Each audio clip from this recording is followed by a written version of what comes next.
So welcome to another edition of Tradition Never Graduates. To our listeners, we have a special guest with us today, our theater director, high school English teacher, Tamala Szyman. Welcome. Thank you.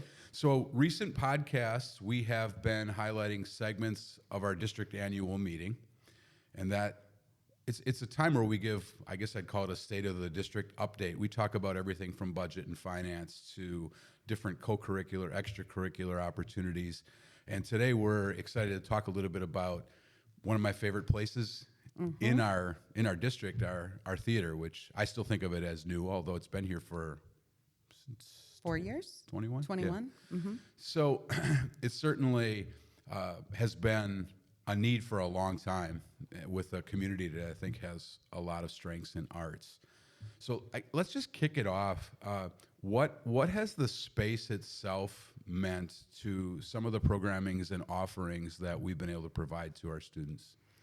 Well, one of the biggest things was I started directing here in the old theater. And so the limitations of that were numerous, right? So we didn't have a place for our students to get dressed, to get into costume. So we would use Ryan Olf's classroom and Amy Antis's classroom, and that's where we would do our makeup. That's where students would have to change unless they could get into the locker room, depending on, time of day and if those were open and, excuse me, if I had an opportunity to go unlock them. We really didn't have any storage space for building things, which meant we built on the stage. So a lot of sawdust, a lot of screws around.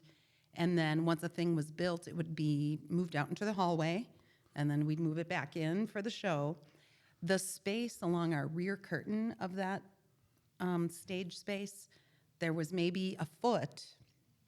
So technically you could pass across there if you needed to exit stage left and then you enter stage right. But we also didn't have any storage for any of our flats. So that's where we'd store those. You actually couldn't cross. So if you exited on a particular part of the stage, whatever, next time you came on, we just had to make sure you were entering from that side. Our wing space was really small. So our stage now is literally twice as wide and twice as deep as our previous stage. And then, of course, we have dressing rooms in the back with actually access to water, and they can dress in, separate spaces in what was the locker room. They have access to bathrooms and just so much wing space to store things. We have the scene shop where we can build things. So all of that contributes to we can actually have like big set pieces that can go off stage, live backstage. There's still room for students to move around. We can store costumes in a space where we can see what we have. They used to be stored up in, it was just like a crawl space, really. So you'd have to walk down there bent over with a flashlight and kind of look through the bins, and it was like, okay, well, whatever I find is fine. That's a few of our listeners may know what space we're talking about. That Yeah. We're pretty sure that there were no students that are left up there, Yeah, but exactly. you wouldn't necessarily know because No. it was. You definitely wouldn't know. So moving to the new space was just incredible in terms of the literal space, and then just really exciting in terms of the technology. So when we talk about theater tech feels short for technology, but in theater it's short for technical. So it's all the technical aspects like building things, your lighting, your sound. And in our old theater, I don't know, I think we had 20 lights technically, but you couldn't, if you turned certain ones on at the same time, they would like short out. So it'd be like, okay, don't touch that light, don't touch that one. And really, it was like, we can light the stage. That's great. And then we could dim them with our little slider. Outside of that, it was like nobody touched the lights.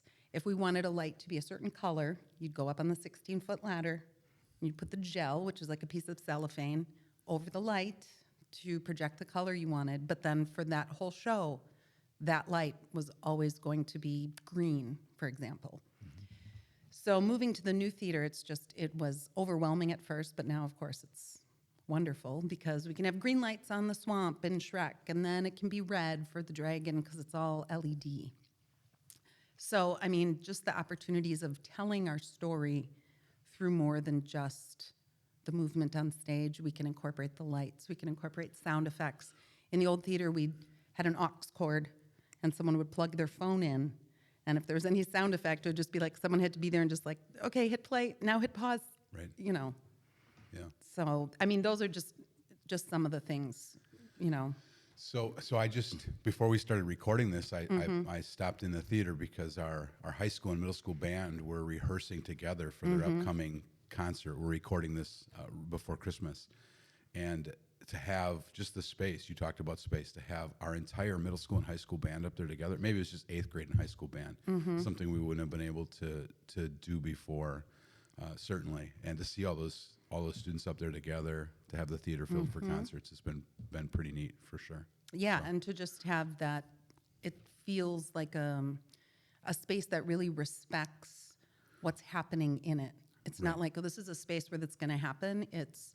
There are acoustic panels. It's meant to sound really good. It's supposed to be easy for someone in the back row to hear a voice coming from stage. It's like designed for it, which feels really good. I think that's worth talking more about, a space that respects the things that happen in it.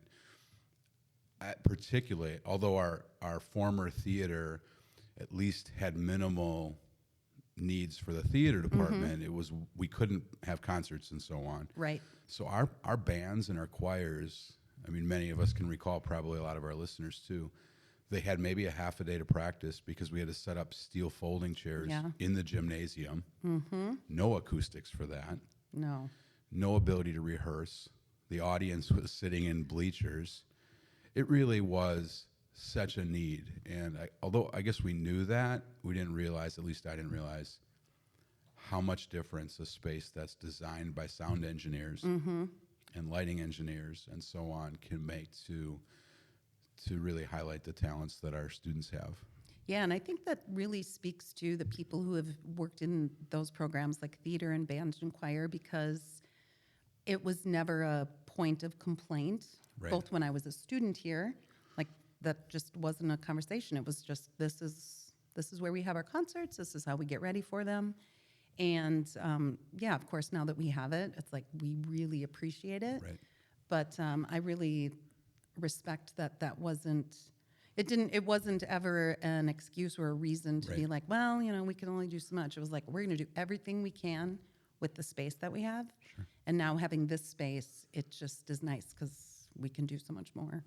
Well, and that's worth just circling back to saying, I've really appreciated the approach of those who have led in those areas over the years to make it workable, not only in the space, but also in the schedule. As a small school, the ability to have our students who are involved in a bunch of different things, so they may be involved on the basketball team, and if they want to be involved in the show or production, that often means show and production rehearsals happen in the evenings and so on. And again, another area where I've just never heard grumbling about that. It's like, you know what? We're going to figure out a way to make this work together. And a lot of times it was at the sacrifices of some of those program directors. So thank you for being a part of that, because that's definitely the case. So when I think about the space, the physical space, and some of the tech that you've talked about, our earlier podcasts, we have been trying to, I guess, connect the dots for our listeners between, yes, we are a place where we are focused on learning, our academic purpose. And we believe that all of the opportunities that we provide to students, I mean, if we make a choice to direct resources towards a co-curricular, extracurricular, and elective, anything outside of the state-required academic stuff, there's a reason for it. And I know we've talked about the fact that our student engagement in some of their academic coursework has arguably never been higher.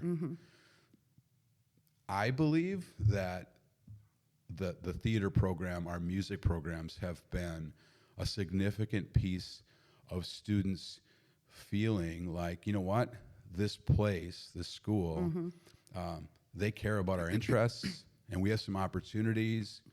And in some ways, I don't know if it's the right word, they reciprocate by giving a really good effort in the classroom and things that may not be, quite as like, you rah, I get to go to calculus class or whatever. Right. Is that something that, I mean, what's your perception of how those dots are connected with student engagement overall? Yeah, I think, so one example that came to mind when you were talking about that was last year when we produced Matilda. We didn't have our pit join with the cast until like a week before we opened. I don't remember specifically why, but that's just how it worked out. And Abby Maz and I were talking like, oh man, this is going to be tough, you know? And so we were kind of brainstorming, and our ideal situation was maybe we can talk to Josh, the principal, and see if we can just pull the kids for a day. We just need like a full day to iron out some of these things. It's Right. really complicated. And we were like, oh, okay, you know, we could ask. So we went to him, we asked, we'd never done that before. And he was like, well, if you guys tell me you need that, then I trust that's what you need. And, you know, we assured him this isn't something that's going to happen all the time. And so then we, you know, went to the kids and said, listen, this is an opportunity that we're getting. And they were very genuinely grateful. And they made a little thank you for Mr. Cole, which is nice, but also like they really felt like, oh, wow, we're really lucky to be able to do that. Mm-hmm. And so I do think, yeah, they're very respectful and appreciative of that cooperation. And sometimes, like, you know, on that day, I was like, and if you need to leave, if you're like, I don't want to miss a test, we're covering some stuff that's really hard for me, I don't want to miss it, you just sign out, tell me on this sheet who's going to class. Some of them did that. So I think that, reciprocal relationship of this is important for us to work on, yet, of course, your academics come first. And if you need to go do that, you get to make the choice. And it feels like a cooperative effort. And so they want to be part of that cooperation. Yeah, it reminds me, we've talked in previous podcasts about working hard to be an and school, mm-hmm. not an or school. And certainly the adults have embraced that, even when it's difficult, mm-hmm. right? You know what? I was a former biology teacher, so when students would not be in my classroom for whatever, maybe it's they're leaving for a golf tournament mm-hmm. or a rehearsal, whatever, how our students have taken responsibility for the expectations in the classroom mm-hmm. and how that, I think they probably appreciate the independence of, okay, this is an and thing. You can do this, and you're going to need to be responsible. It's adulting, right? Right, yeah, exactly. And it's problem solving. I mean, right. That's obviously a huge thing in theater, because when you're on stage and the audience is out there and someone misses a line or jumps ahead 3 pages, it's like no one's jumping up there to save you or saying like, okay, back it up. It's right. like you have to problem solve together, and they feel so excited and accomplished when they come off stage. They're like, oh, did you see that? And they skipped this part, and then we jumped. You know, I feel like it's just this empowerment. Mm-hmm. And when you feel empowered to make the choice that's best for you, or you make a choice that's good for the whole group, it feels good. It feels good when you have agency. For sure. Mm-hmm. And those opportunities to do that, to say, yeah, you know what, we can do this and this. We can have a lot of fun during homecoming week and keep expectations around mm-hmm. the work that we need to do, or around rehearsal week where kids are out of the classroom because we're going to put on Shrek for the mm-hmm. elementary right. school, yep. right? So that has taken just a willingness to be responsible, mm-hmm. Which is, I think it goes back to the modeling. Again, I'll take it back to what you had mentioned earlier about our arts and theater team mm-hmm. being very, very flexible with when they schedule rehearsals, when they even schedule events like mm-hmm. concerts and so on. And I feel a little uncomfortable with this, but the truth is, oftentimes it's, okay, what does the athletic schedule look like? Mm-hmm. And then we're going to work around that. Or Wednesday night we have church functions and mm-hmm. we're going to work around that. And I've never felt a scarcity mentality, going back to Mike LeClaire, longtime yep. director here, like, no, we get it. We're going to mm-hmm. we're going to do that. I hope that our theater and arts departments I think they've been able to benefit and see that our classroom teachers, coaches, other people mm-hmm. have followed that model and example that mm-hmm. was set in place a long time ago. Yeah, and I think, what's really important is just communication mm-hmm. between coaches, like, helping, for example, me helping Jim Batson understand, like, listen, these 2 weeks right before the show, these are like, kids have to be at theater stuff for those weeks. Right. And just helping them understand why that's the case, why that's true, because it is different from athletics. We sometimes make comparisons, but I'm always hesitant to do that because they're so different in great ways, in so Right. many ways. So it's like I don't want to try to equate them. And then once you do that purpose building, then he understands and is like, yeah, okay, I get that. I can help you communicate that to the coaches. And just sort of, yeah, the cooperative nature of assume that they probably just don't understand. Right. And so let's help them understand. That piece of our culture, I mean, is something that it has foundations from people who have come even before us. But I feel like it has been nurtured and grown to be even a more clear part of our identity, which I'm really thankful for. So along those same lines, if we circle back, you had mentioned orchestra. And when I think about opportunities for students to share their gifts, to grow their gifts, right? Or to even put themselves out there in a place where they're not quite comfortable, maybe Right. their gifts are unrefined, that's been neat. That's part of what school is.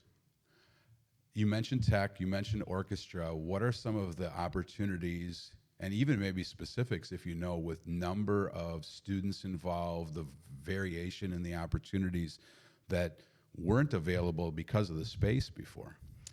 Well, we can accommodate more students, of course, on the stage. And I mean, our numbers have been quite good for, a while, which we're really fortunate. Part of that is you try to pick a show that kids are going to recognize and know and like, Right. and you try to give them an experience where once they've done it, they want to do it again. So that was the case with me. I auditioned for my first show in high school. It was a musical my sophomore year.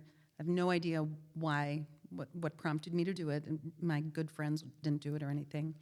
And then after I did it, I was like, why would I ever not do this? What show? It was called Going Up. Okay. It was kind of a spoof of Chorus Line. Okay. And actually, one of my classmates just messaged me this morning and was like, I have songs from Going Up in my head. It's like, how do you remember those? I remember the title song. But so trying to make those experiences where kids want to come back. And then, yeah, there are a lot of opportunities for kids who are into tech stuff. So like lights, it's not that exciting when you're just like, okay, slider 3 at this point. But when you're actually programming it back there, and the students learn it so quickly. Now, Eli Fallon has been our sounds guy since he was a freshman. And now we'll just be like, Eli, I need there to be a bunch of crazy lights here. Can you make that happen? He does. I don't even know how he does it. Right. It's like he's ahead of me, which is great. But any kids in class, let's say I'm talking to kids and I say, are you in any winter sports? No. Do you have a job? No. Okay. So then in my head, I'm just like, okay, there's a kid who there's got to be a space because you build, Right. you paint, you can help with sound, you can work on lighting stuff, you can be part of the crew in the back who moves things on and off stage, which that's huge. That's there is no show without that stuff. Right. And then of course the pit, being part of the pit band, which is a lot of work, right? It's like weekly rehearsals, a lot of stuff they're sight reading. I mean, ideally they go home and practice it, but they're kids. So, it's like, and then the pressure's really on once you Right. combine them with the acting because the actors are relying on their cues and the cues from Mrs. Mazza. And yeah, you can tell once it's called a sits probe when you first combine the pit and Sure. the singers. And you can just feel this sense of urgency with all of the students like, oh man, we got to get to work on this, or I need to practice this part. And, they got their pencils out and they're furiously marking things. So there are just a lot of opportunities. Yeah. I think back to the former theater, we had to take that front row of seats out so that we could maybe have a keyboard. Yeah, exactly. And once in a while, I Maybe think there a might have drum, been a yeah. drummer or two. Right. So it's been fun to me. We did make the decision not to have a full orchestra pit for a variety of reasons, Right. aesthetics, cost, and so on, but also had at least a vision that front space and the side spaces could provide the opportunity. Right. It's been, I love coming to shows, and at times I'll find myself just cueing in on the orchestra because these are students that are in our Yeah. hallways and so on, and to see their focus and attention is pretty cool. And it's that. They're oftentimes, I know Abby will bring in a couple of professionals as well, So that partnering right alongside, and in talking with Abby about that, she said that often the musical scores are the Broadway scores. I mean, this is Yeah. really high level music. Yeah, like key changes, and kids aren't used to that. If they play a piece, it's usually in the same key. Maybe it Right. changes somewhere in the middle, but there were a lot of those in Shrek, and even some of my students in class who were in the pit would say like, "Oh, I just keep missing the key change," and just like understanding that attention to detail, and Yeah. they're playing some really awesome stuff, and Abby's just really positive. She's such a positive, like, her feedback is just very much like, okay, we need to work on this. This needs to be a really pretty song. So if you're playing a flat and it's supposed to be a sharp, that makes it less pretty. So Right. really, please just pay attention. If you need a pencil, I got a pencil for you, and just like empowering, but also like, these are the stakes. This changes the mood of the whole piece. Well, the synergy between the music department, the theater department, how each of the adults work together and cooperate, certainly it shines in the orchestra, actors on stage combination. I think about Michael Schnell with just the tech guru, right? I mean, Yeah. besides his gifts musically, and he's kind of like the Pied Piper to draw kids to band in middle school. Right. But we're aware of a lot of the tech things that space is capable of doing. Right. He's figured a lot of that out. I Eli know. Fowler and others. That's been Right. And that was so overwhelming at first. It's like taking a drink out of a fire hydrant. Right. Like, I don't even know where to begin, but you just slowly chip at it Right. little by little, and And to be excited about just tapping into those opportunities for kids and doing it alongside of kids. Hey, let's figure this out together. yeah, I mean, any problem that comes up, it's a shared problem. Yeah. So when we did the show Trap, which I have my Trap shirt on today, a shtick at the beginning of the show is we're having a problem with the lights. Right. But for our last night, we were genuinely having a problem with the lights. We could not, something was not communicating. We couldn't Right. get them on. And it was like every student in the light booth with me. So it was me, Eli, Michael Schnell, and I don't remember who else was in there, but we all were like, It wasn't like, oh, Miss Simon, we have this problem. Can you fix it? It's like, nope, none of us know how to fix this problem. Right. So we are working alongside each other, trying to figure it out, which is fun. And, Yep. it brings you closer together, because then when you do solve it, it's like, and then the next show, you're like, remember that when that happened? And you all learn, like, well, whatever the problem is, we'll figure it out, or Right. we'll pivot, and show's got to go on. It had me thinking a little bit about DI as you were explaining that, the Destination Imagination, led by Kurt Berthal for many, many years, and how that is so student-centered. Yes. We live in a world where, as educators, we talk about the world gets more and more adult-driven, where we organize schedules for students, and their ability to be independent Right. is really taken from them in some ways. So DI sets a great foundation for that, and to hear Yes. you describe the partnership with figuring things out is something that I think stands out. Yeah, and it's like, just for this show, we always tell kids, like, keep track of your props, keep track of your costume pieces. And, this last show, a kid came to me and was like, I cannot find the pants for my costume. And we were in the dressing room, and I could see them in my peripheral vision. But I was like, I think you're going to find them if you look, just like, because if you can't find them, it's going to be real weird forever. Right. You know what I mean? It's just like that natural problem solving of, all right, figure it out, or you'll have to find another pair of pants. And it can be easy for adults in society to be maybe critical of the younger generation. One of the gifts of the profession we're in is we get to see the other side of the coin, where how much they're willing to invest Absolutely. in putting on a quality show, to being accountable and responsible. And when they don't quite hit the mark, we get to walk alongside of them. I mean, and those spaces are, I guess I would describe it as they're spaces, again, where students and adults they're on the same team working together towards a Right. goal. Where sometimes that's the magic, if you can make happen in a classroom, Right. where at times students can feel like something is being done to them. Right. Mm-hmm. I certainly felt that way at times in biology, but when we could find that, hey, we're figuring this out together, we're learning about genetics or whatever, Right. that's Well, cool. and you know, the failures, so to speak, can feel so high stakes. Like Right. you're out there, and it's really rewarding to help students work through that. Like, so you know, like nobody knows what your line was supposed to be, or oh yeah, that was a little awkward, but whatever. Next scene, onward. Right. You know what I mean? And you know, it really bothers them at first, or they feel like, I'm sorry, you know, they want to apologize to me. It's like, well, it's all right. Right. Let's just keep going. And that attitude is so, the cast just have been so wonderful about taking care of each other. Sure. And sort of building each other up if something happens. They're really quick to like empathize, just say, oh, I know, I had that once in this show, or here, try this to help you remember. You know, they're just really interested in helping each other.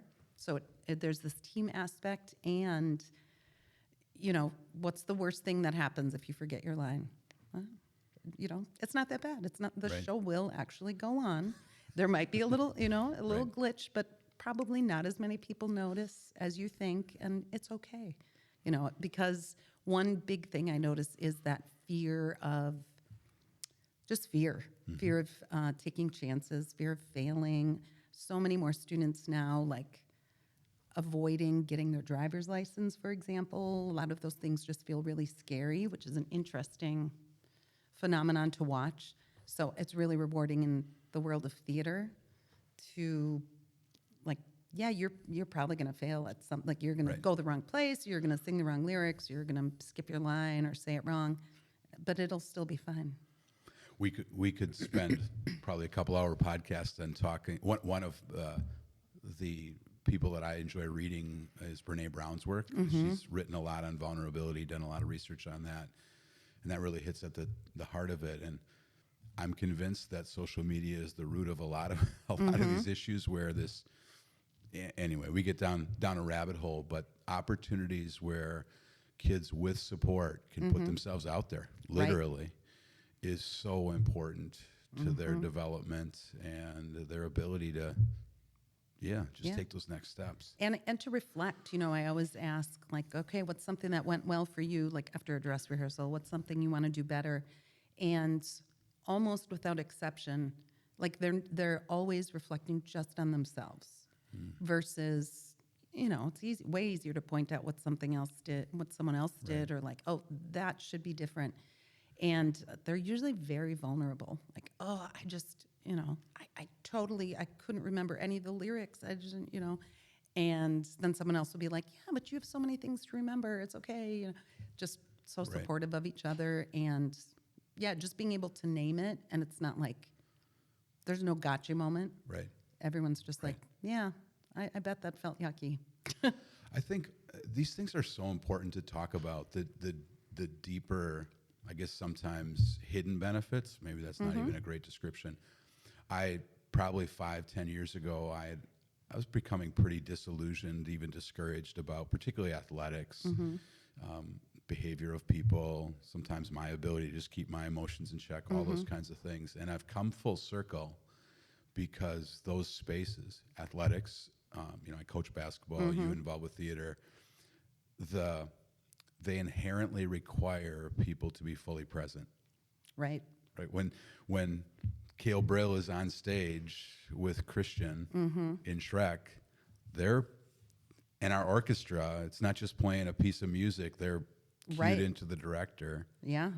And if you ever, I mean, you know, if you've been to a musical and if you haven't been working on the show for 3 months or whatever, you maybe don't notice it, but there are definitely times during shows where it's like, oh boy, he's like 2 measures ahead. And, you know, and Right. I'm always amazed watching Abby Mazza and like get the kids and all these, you know, musicians to find the kid where they are. Right. Like there's so much trust that you have to have. And you know, sometimes the performers probably don't even recognize it because Right. it's just this accommodation and this moving, and yeah, you have to be totally present. So yeah, you got to be watching your director because it's like, Right. okay, the singer's 2 measures ahead. We got to somehow catch him. Right. Whether that's me saying the measure number we're jumping to or me like directing really quickly to get you ahead. But yeah, you definitely have to be fully present. And if you aren't, it gets real awkward when everybody's waiting for your entrance during a live show. And it's Right. like, where is, Right. sometimes I'm on the headset. Where is so-and-so? Oh yeah, she forgot this was her scene. Okay. Right. It's pretty weird for everyone out there. Let's get her out. We can't overlook the significance and importance of those opportunities. And it certainly applies to basketball too, right? So I think about the guys on our basketball team. If Kate is passing the ball to JJ and JJ's distracted and thinking Yep. about his Instagram feed, he's going to get bopped in the nose with the ball. Right. Right. Yep. So there are so few times where the pulls of technology and particularly social media don't capture not only students but adults Oh too. yeah, for sure. So to have these opportunities to be engaged with friends, colleagues, it seems to me to become more and more important, valuable in just the growth experience that our school can provide. Yeah. Yeah, absolutely. It kind of depends on the cast and the show and how things are going, but I typically do collect their phones always during the show. Right. And then sometimes in the weeks leading up to it, depending if they seem a little distracted. And I'm always surprised that there's really no pushback on that. They just sort of are like, yeah, that's just a thing she does. And the student director keeps them in a big bag, and then after the show, they all go out and talk to their friends and family, and it doesn't take long. They're like, where are the phones? Where are the Right. phones? Which I get. Right. I understand it. But yeah, it's nice to just, it's not even an option. Right. It's not even a thing. It's just not on you. It's another rabbit hole that we could diverge down, but we're recording this shortly after Australia just provided notice that they banned social media for anyone 16 and under. Wow. I don't know a lot about the enforcement, and we had a Wisconsin Assembly Committee here talking about just the areas where, so we talk about the concerns. It's neat to be able to talk about the opportunities that naturally Right. pull people back into really healthy risk-taking, connection, trust, vulnerability, all of that kind of stuff that it's important for all of us. Right. And there is, going back to there are a lot of, I'm not on TikTok or anything like that, but there are a lot of trends, right, that students want to participate in, including theater-related ones. So sometimes after rehearsal, kids will be like, can we keep the cast for a little bit to make a TikTok? And, I don't even know exactly what they are, Right, but it's like, right. guess our real Fiona. And then it's like 4 different kids will sing. Sure. And then your followers have to guess which one Right. is the real one. And it's like, we can do both. You don't have to Exactly. be on your phones during the thing. But yeah, I guess that sounds like fun. And it's a great way for Right. the kids doing something together. They're creating content together, and that's fun for them too. So it's For like, sure. yeah, you can have both. Yeah, I agree that the power of I don't think it's just a cliche. And again, I'm thankful for those who have been in various roles here before us that have helped us understand what that looks like. Absolutely. And hopefully we've been good caretakers of building that as the environment around us changes like it always does. Right. Right. So it's also important as we talk about specifically the theater space, but so much more than that, to recognize one of the key benefactors. So the Bruce Creer Foundation, the PAC is named after Mr. Creer, was the probably Jolly Good Soda is the connection, right? But the Creer Preserving Company and so on and so forth. So I just want to let our listeners know, not only did they just provide a substantial gift for the original construction, but then the ongoing improvements technology-wise. So we're going to be putting up a new scrim shortly, significant contributions to new lighting and projection.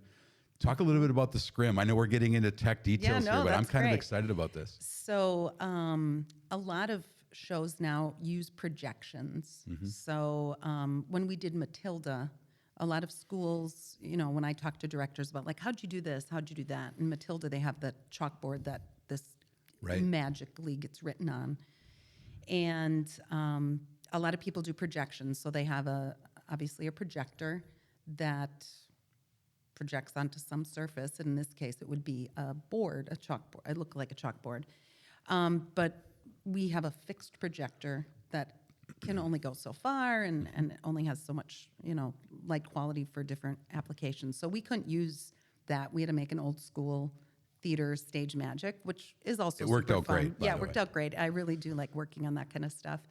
But along the back of our stage, we have, it's called like a cyclorama curtain, and you can pull it all the way across. It's one piece of fabric. And then if you're going to use it to project on, you weight it, like put some chains or some heavy Sure. pipes in the bottom so it's real flat, and you can make sure it's taut on the side, and you can project things. So like for Shrek, we could have done a swamp scene, right? Except where our projector is currently, it's just too wide, so you'd see like all the icons on your desktop and things Right. like that. Right. So we are having one installed at mid-stage, which will allow our projector, where it currently is, to project onto there. So same thing, you'll pull it taut, you can weight it down at the bottom, and yeah, you have a new background. It's like Right. having a second back wall. That just opens up a lot of opportunities. And then, of course, you can do things behind it and backlight and have some shadow stuff, which we did a little bit in Shrek, just with a really small one. We just kind of made our own little Right. scrim. So it'll be interesting to see, although it may be used at some of our upcoming concerts as well, theater for young audiences. We've been, I believe, fortunate with our community loves arts, and that this, at least Sheboygan-based, but Sheboygan County organization has been putting on productions in our theater. They're doing Annie coming up this spring, have started rehearsals for that, and I know they're planning to use the scrim for a lot of the scenery. So to learn from them will be another opportunity for us. Oh, yeah. I mean, my kids did TYA, so I definitely have a soft spot in my heart for them. Right. But it's really nice for them to be able to use the space, and, they have a lot of kids. So this is a good spot for them. So that's another important thing just to mention briefly. I know when we recognized the need, when we were talking about next facility projects, and a theater was just a high priority. I'd have people during that process question, well, for some the perception was 2 plays a year and we're going to put up this Right. big theater. I was able to respond in all the different ways that we envisioned the space being used. But at least for me, I don't know, you maybe had a clear idea of this. I have been amazed at that space. It has to be calendars because it is used not only in the evenings, but during the day, far more than I had ever expected. I don't know if you can Yeah. speak to that a little bit. Yeah, absolutely. I think it's hard to know what else you might use it for when you've never Field of had dreams, right? something. If you build it. Exactly. And once it was there, then it's just like, oh, we could use it for this. That would be a great spot for this. I have my students memorize a poem in the spring, and then they recite it for the class. And I've started doing it in the Performing Arts Center. The acoustics are really nice. It feels more formal than just standing up in front of the classroom. It feels special. I have them stand in a spotlight, which, I don't know, I think that's kind of fun. Kids might never be on stage in a spotlight Right. again. And also, it's fun when kids get up there and they do that, then they'll say to some kids in the room who they know do theater, like, how do you do this all the time? Right. Or they'll be like, you can't even really see the audience when the bright lights are on you. It's like, yeah, exactly. Yeah. That's kind of a nice thing. So yeah, I think I know there's been talk about like maybe some middle school students coming in down and doing their presentations in there, because it just gives a different value to what's happening. It Right. just elevates everything a little bit more, and so it's nice to have that opportunity. Right, for sure. And we're really pleased with the architecture and construction. We talked about the sound and the lighting engineering. There's always a little bit of give and take. You were talking about the scrim. I know in some of the older theaters, and maybe new, they have, I think it's called fly space, where you actually can drop Yeah. down.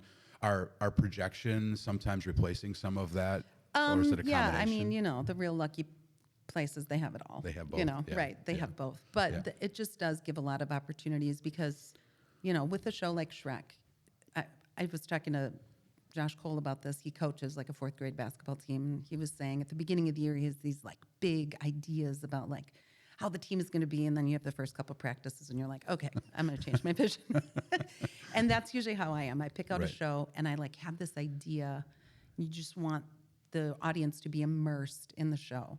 But then there are always the practical considerations, like, well, we don't have a fly space, so if I go all out and turn this whole stage into a swamp, what happens when they go to Duloc? Right. Like, Duloc's not in the swamp, so it can't be permanent. So at least, like with projections, that gives you a little more opportunity to create a big, overwhelming atmosphere that doesn't require lots of things wheeling on and off. Or Right. Right. permanently attached to something. Yeah, so I should probably tally up that. I know we have it on a calendar, the number of evenings for either rehearsal or performances or production that space is used. And again, I'll repeat, it's far beyond. I felt I could justify it even with my original thoughts, and it's been so far beyond that, which is wonderful. It's really, and the location as well. I feel anyway, Yeah. like it's been the whole feel of our core space in the high school.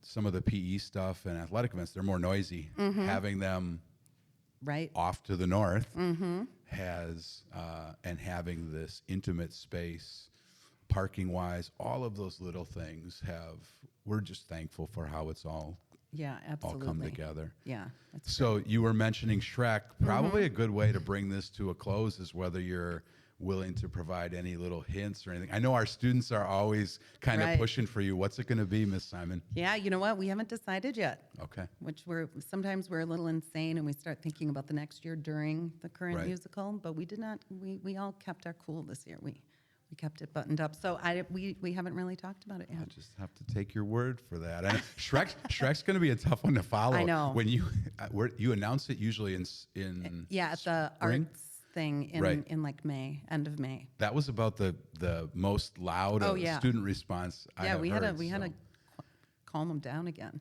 But really, when I look back, so many of them, I mean, it's just one of my favorite things to go to the various productions and thinking about, you mentioned Matilda, talking about Shrek, Horton Hears a Who. I mean, there's Yep. just, thank you for choosing shows that provide opportunities for a lot of students, that allow our community to engage, and all different ages, for our elementary kids to come up and enjoy that. And I love the colorful costumes and all of those Right. things too. And it's So, been nice having the middle schoolers involved. For That's been sure. a really great opportunity. You know, students always have opinions about what show we should do. And, it's very simplistic, like, Right. I love Les Mis, we should do Les Mis. In my brain immediately, Right. it's like 10 reasons why we should not Right. do Les Mis. Right. But it's like, okay, well, how do I help them understand? Because you do sometimes hear stories about it gets real dramatic when someone announces their show and the kids don't like it. So I did a very intentional purpose building with my students. We have an app called Band that we use, and the kids had been asking me, like, what's the show going to be? And I heard it might be this, and that would be terrible. And so I just was like, all right, here's like a 5-part series where Miss Szyman is going to teach you how we pick a show. And, just kind of took them through, these are all the Right. things, like, how's the orchestration? We want a student pit. That's a priority. Will this be appealing to our community? That's our audience. That's who supports us. What students do we have? Like, who's going to be interested in doing it? And that seemed to work really well. And Right. and now if someone mentions a show, someone else might be like, yeah, but we don't have the people to fill these roles and this and this. It's Right. like, yeah, exactly. Right. It's not just like, oh, we just pick a show we like. Right. It's like there are a lot of things we think about. And just that, an opportunity to talk through that with kids. Right. I mean, I've seen Les Mis and love it, but Right. I hear exactly what Yeah, you're right. saying. Like, oh, who's And Jean so- Valjean? Right. They all want to be the couple in the pub. Yeah, and so right, on, right? exactly, It's just the yeah. characters that Or have they'll all the be like, hey, personality. we should do Tangled. Yeah. It's like, that doesn't exist. Right. They also don't understand, like, it has to be a license, like a show that's been licensed Right. and is available for us. That's Right. not a thing. Right. And then, of course, they say we should write it. So Right. maybe that's our next So task. when the student version, I don't think it has, of Hamilton comes out, though. It did. It did. They did. They came out with a high school Okay. version just this So year. we're going to need a stage that Yeah, we're gonna need the turns in rotating stage. circles and some heavy ropes and so on. Yeah, from the- someone just posted that on my theater director's thing. Like, they built that, and then they Right. sent a picture, and they were like, "This won't turn." And people are like, "Your wheels have to be perpendicular to the." It's very mathy in there. It was just like, yeah. You're really Yeah. putting yourself out there when you show a picture of what you made, and all these other directors with a lot of experience are like, "Oh, you fool."